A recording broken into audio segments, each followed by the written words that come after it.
We're talking about narcissism today.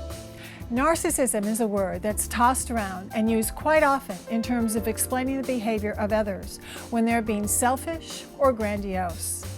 Now, there have always been narcissists in our society, but today, with social media, Facebook, and now Instagrams and selfies, it's just providing narcissists with a much larger platform to get attention and fulfill their need for constant validation.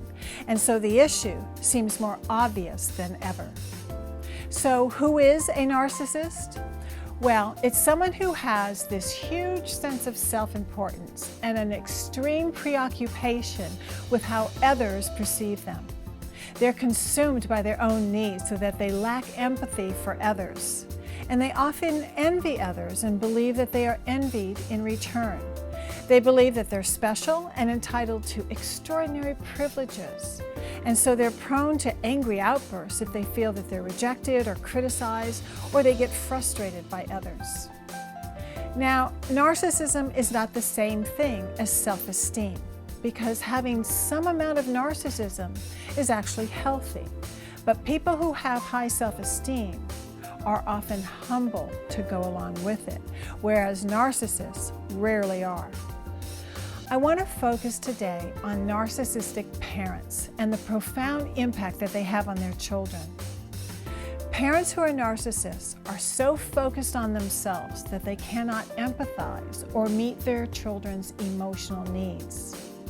Also, narcissistic parents tend to see their children as an extension of themselves, and so they use them to fulfill their own needs to seem important. And the child of a narcissistic parent feels valued only in terms of their ability to meet the parent's needs, and so they grow up feeling like they're never good enough, and they learn early on that they need to meet the needs of the parent to avoid being criticized or emotionally abandoned.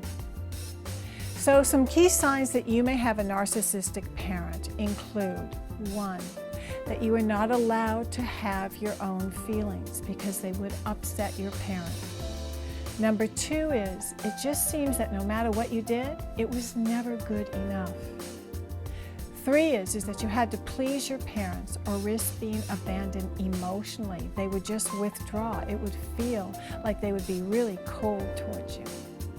And 4, you learn to be super responsible in order to please your parents, and also probably pretty hypersensitive to what those needs were. 5 is that you have a hard time making and keeping your own intimate, close relationships. 6 is you constantly feel the need to defend yourself, justify yourself, or explain yourself to others. And then 7 is that you have an overwhelming need for external validation in order just to get the reassurance that you are okay. So the first steps towards healing is, number 1 is that you have to learn all you can about narcissism. It's a personality disorder, and the more you know, the more you will start to understand the difficulty in trying to relate to a person who has this. Number 2 is you have to accept that narcissists do not change, and they're often not rational. So trying to argue with them is usually, or should I say always, a waste of time. And number 3 is that since you can't change them, you have to stop waiting and start learning how to change how you're going to react to them.